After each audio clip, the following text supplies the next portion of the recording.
எவ்வளோ சேர்த்து வச்சிருக்கீங்க? 200 ரூபாவா? 200 ரூபா உண்டியில சேர்த்து வச்சியா? எங்க? என் பேரு ஜி பிரித்திகா. எனக்கு நினைவு தெரியாத வயசுல ஹார்ட்ல ஹோல் இருந்துச்சு. அவளுக்கு வந்து பிரீத்திங் ப்ராப்ளம் நிறைய இஷ்யூஸ்லாம் இருந்துச்சுங்க. அப்போ வந்து நாங்க எங்கேயும் ஹெல்ப் கேட்டு எங்கேயுமே ஹெல்ப் கிடைக்காம ராகுல் சார் ட்ரஸ்ட் மூலியமா வந்து நாங்க கேட்டப்பது எங்களுக்கு உடனே ஹெல்ப் பண்ணி உடனே ஆபரேஷன் பண்ணதுக்கு ரெடி பண்ணாங்க. 200 ரூபா வச்சு எல்லாருக்குமே ஹெல்ப் பண்ணலாம். இந்த 200 ரூபா வச்சு எல்லாருக்கும் ஹெல்ப் பண்ணலாமா? ஆமா. Very good. உலகத்துல எல்லா கஷ்டத்தையும் தீர்த்துடலாமா? லாரன்ஸ் அங்கிள் இல்லைன்னா நான் இல்லை. லாரன்ஸ் அங்கிள் சொன்ன மாதிரி நான் எல்லாருக்குமே ஹெல்ப் பண்ணுவேன். 200 ரூபா முக்கியம் இல்ல, நீங்க எல்லாருக்கும் ஹெல்ப் பண்ணணும்னு நினைச்சீங்க பாத்தீங்களா, தானே முக்கியம்.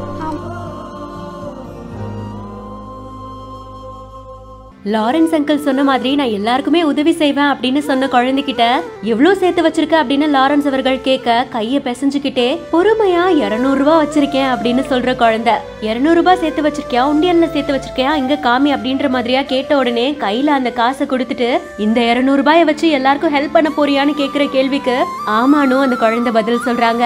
கையில எவ்வளவு காசு வச்சிருக்கோங்கிறது முக்கியம் இல்ல, ஆனா அத மத்தவங்களுக்காக கொடுக்கணும், அடுத்தவங்களுக்கு உதவி பண்ணணும்னு யோசிக்க வச்ச அந்த மனசு இருக்குல்ல, அதுதாங்க பெரிய விஷயம் அப்படின்ற மாதிரியான ஒரு வீடியோவை தான் லாரன்ஸ் அவர்கள் அவங்களுடைய இன்ஸ்டாகிராம் பக்கத்துல பதிவு செஞ்சிருக்காங்க. ரீசன்ட் டேஸ்ல லாரன்ஸ் அவர்களும் KPY பாலா அவர்களும் பலருக்கும் தேடி தேடி போய் தங்களால முடிஞ்ச உதவிகளை செஞ்சுட்டு இருக்காங்க. இந்த வீடியோக்களை பார்க்கும்போது ரொம்ப ஆச்சரியமாவும் சந்தோஷமாவும் இருக்கிறதா நெட்டிசன்கள் தங்களோட பாராட்டுக்களை அவங்களுக்கு தெரிவிச்சிட்டு இருக்காங்க.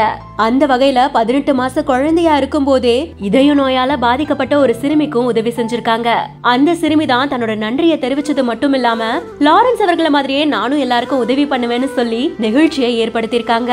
பாக்குறதுக்கே பயங்கர எமோஷனலா இருக்கிற இந்த வீடியோ இன்டர்நெட்ல இப்போ வைரலா பகிரப்பட்டு இருக்கு. உங்களோட கருத்துக்களையும் பாராட்டுகளையும் நீங்களும் கமெண்ட் செக்ஷன்ல சொல்லுங்க. மேலும் முக்கியமான தகவல்களுக்கு பிஹைண்ட் வுட்ஸை ஃபாலோ பண்ணிக்கோங்க. ஒரு பக்கம் மயங்க் யாதவோட பவுலிங்கு, இன்னொரு பக்கம் குவிண்டன் டீகாக்கோட பேட்டிங்கு, நடுவுல வேற குறுக்க வந்தா கௌசிக்ன்ற மாதிரி நிக்கோலஸ் பூரனோட அசத்தலான பேட்டிங் வேற. இதை விட ஒரு டீமுக்கு வேற என்னங்க வேணும், நாங்க இருக்கோன்னு இவங்க எல்லாரும் சேர்ந்து லக்னோ டீமை ஜெயிக்க வச்சுட்டாங்கப்பா. RCBக்கு அடுத்தடுத்து தோல்வி, அதுவும் அவங்களுடைய ஓன் ஸ்டேடியத்திலேயே. RCBக்கும் LSGக்கும் மேட்ச் நடந்துச்சு. அண்ட் இதுல லக்னோ டீம் 28 ரன்கள் வித்தியாசத்துல வின் பண்ணியிருக்காங்க. ஃபர்ஸ்ட் வந்து அவங்க தான் பேட்டிங் பண்ணாங்க, 181 ரன்கள் எடுத்தாங்க. நெக்ஸ்ட் RCB களத்துல இறங்கினாங்க. அண்ட் அதுல பார்க்கும்போது விராட் கோலி அடுத்தடுத்து நல்ல பெர்ஃபார்மன்ஸ்லாம் பண்ணாரே, சரி அவரே பேட்டிங் பண்ணி முடிச்சிருவாரு அப்படின்னு பார்த்தா நம்மலாம் சொல்லிட்டே இருந்தோம்ல அவர் ஆங்கர் ரோல் பிளே பண்றாருன்னு, அது அவருக்கே கேட்டுடுச்சுன்னு நினைக்கிறேன். உடனே அவுட் ஆகிட்டு கிளம்பிட்டாருங்க. அடுத்தடுத்து விக்கெட்டு தான். அதுக்கப்புறமா ஃபாஃப், டூப்ளசிஸ், மேக்ஸ்வெல், கிரீன்னு சொல்லிட்டு